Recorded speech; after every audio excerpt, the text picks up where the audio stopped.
안녕하세요. 재활 전문 물리치료사 리해비입니다. 두 번째 영상에서는 흉추의 기본적인 커브보다 더 과도하게 등을 피고 다녔을 때 일자목을 만들 수 있는 원인이 될 수 있다라고 설명을 드리면서 첫 번째 영상보다는 조금 더 낮은 단계 운동을 말씀을 드렸습니다. 오늘은 등을 인위적으로 피지 말아야 되는 이유에 대해서 한 가지 더 말씀을 드리겠습니다. 척추와 견갑골 안쪽 면 사이의 거리는 3인치입니다. 사람들마다 차이는 있겠지만 대략 그 정도는 떨어져 있는 게 정상이에요. 하지만 등을 과도하게 모으면서 그 사이의 거리를 좁게 만들게 되면 견갑골과 관절을 이루고 있는 쇄골까지도 뒤쪽으로 이동을 하게 되는데요. 쇄골 뒤쪽 공간에 있는 신경 다발이 압박을 당하게 되면서 신경 증상이 나타나게 됩니다. 흉곽출구 증후군인데요. 정확한 진단을 하기까지 시간이 오래 걸리기 때문에 회복되는 데까지도 쉽지가 않습니다. 많은 케이스는 아니지만 한번 이렇게 증상이 나타나게 되면 회복이 쉽지 않기 때문에 등을 과도하게 피고 등을 모으는 것은 지양할 필요가 있습니다. 제가 계속 말씀드리고 있고 앞으로도 계속 말씀을 드릴 건데요. 자세를 잡으려고 억지로 힘을 주고 다니지 마세요. 골반의 안정화와 함께 최소한의 힘으로 자세를 유지할 수 있는 능력을 키워주세요. 계속 그렇게 반복하시다 보면 자세는 천천히 바뀌게 될 겁니다.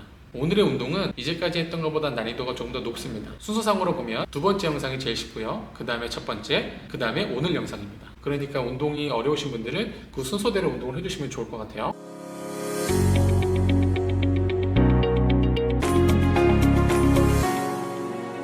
첫 번째 동작입니다. 플랭크 자세 다 아시죠? 플랭크 자세는 너무 어렵기 때문에 무릎을 구부리고 이렇게 자세를 취해주실 거예요.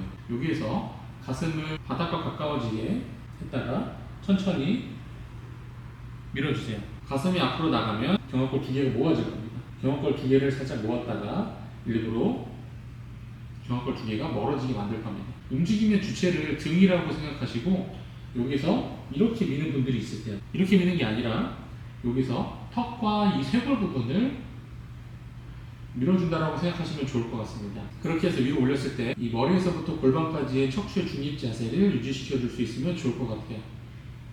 견갑골 두 개를 모았다가 살짝 멀어지게 만드는 겁니다. 어깨가 귀하고 가까워지게 하지 말고 지그시 내리면서 세게 내리지 말고 지그시 내려주면서 견갑골 두 개를 살짝 모았다가 견갑골 두 개가 멀어지게 만드는 겁니다. 그렇게 유지하고 있는 상태에서 무릎을 지면에서 1cm만 들어 올릴 거예요.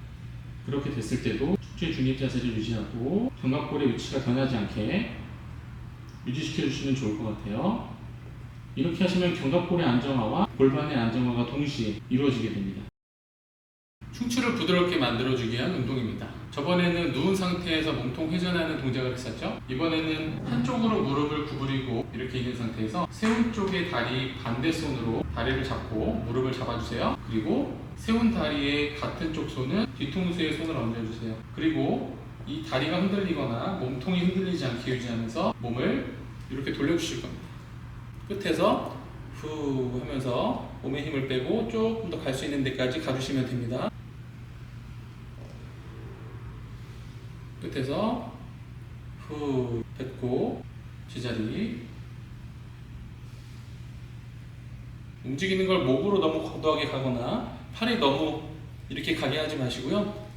움직임의 주체는 몸통입니다. 몸통이 돌아가게 만드는 거예요.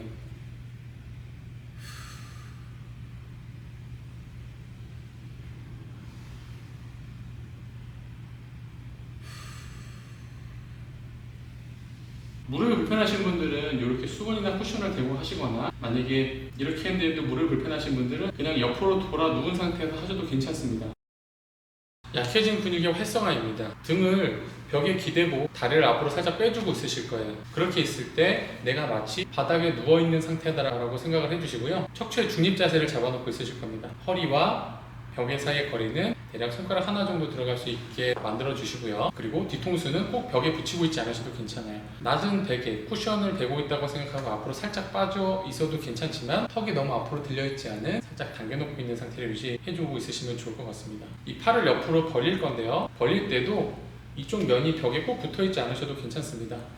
손가락을 이렇게 쭉 펴서 살짝 닿는 위치 정도까지만 벌리고 있으셔도 괜찮아요. 이렇게 자세를 취하고 있을 때 이미 힘이 과하게 들어가고 있으신 분들은 이 동작보다는 조금 더 낮은 단계에서 운동을 수행하시는 걸 권장을 드립니다. 이 자세를 잡고 있을 때 내가 쓰이는 힘이 대략 몸 전체의 힘의 10%에서 20% 정도이면 여기에서 운동을 수행하셔도 괜찮습니다. 자, 여기에서 손가락을 천장 방향으로 끌고 올라가실 거예요.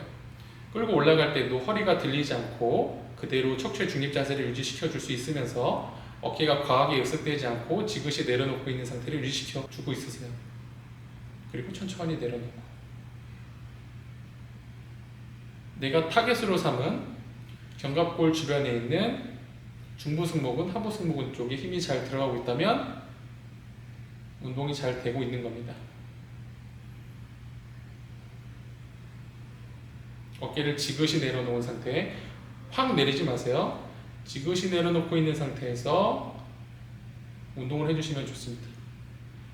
가슴을 앞으로 내밀면서 너무 과하게 등을 모으고 견갑골을 모은 상태로 운동하게 되면 중부 승모근, 하부 승모근 쪽보다는 조금 더 능형근 쪽에 힘의 비율이 높아지게 돼요. 그렇게 하지 마시고 견갑골의 위치는 적당하게 유지를 시켜주시면서 팔을 올렸다가 내렸다가 해주시면 좋을 것 같습니다. 이렇게 몇 개만 정확하게 해도 뒤쪽에 있는 근육에 아주 빡빡한 자극이 들어가게 될 거예요. 이 동작은 난이도가 높아서 정확하게 수행하기가 어렵습니다. 하지만 운동 능력이 좋으신 분들은 낮은 단계 운동보다는 좀 더 높은 운동을 하는 게 효과가 좋겠죠.